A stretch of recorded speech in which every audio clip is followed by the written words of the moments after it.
جو اصحاب کاف تھے نا ان کے ساتھ ایک کتا تھا. کیا تھا؟ اصحاب کاف کے ساتھ ایک کتا تھا جن کا نام قطمیر تھا. اصحاب کاف کا کتا تھا.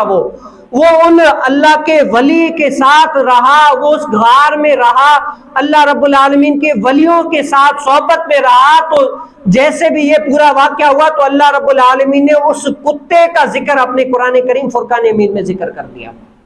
یعنی اس کتے کو نیک لوگوں کی صحبت میں بیٹھنے کی وجہ سے اس کو یہ فضیلت دی کہ وہ کتا کیا ہوا, قرآن میں اس کا ذکر فرما دیا. اور مفسرین فرماتے ہیں کہ کل قیامت میں وہ کتا بھی جنت میں جائے گا. کہاں جائے گا؟ وہ کتا بھی جنت میں جائے گا.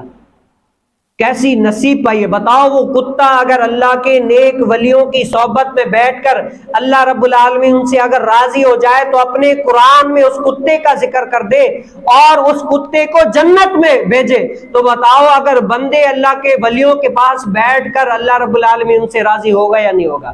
آج ہر کوئی بندے عام بندی سے دوست یاروں کے ساتھ بیٹھتا ہے, گھر والوں کے ساتھ بیٹھتا ہے, ماں باپ کے ساتھ بیٹھتا ہے. تو بتاؤ جہاں پر اللہ کے نیک ولی ہیں ان کے ساتھ کتنا بیٹھے. آپ موازنہ کریں اپنے وقت کا کہ آج میں فلاں بندے کے ساتھ اتنا بیٹھا, فلاں بندے کے ساتھ اتنا بیٹھا, فلاں گھر والوں کے ساتھ اتنا بیٹھا, رشتہ داروں کے ساتھ اتنا بیٹھا. بتاؤ کہ دن کے اندر کسی اللہ کے ولی کے پاس بھی بیٹھے یا نہیں بیٹھے؟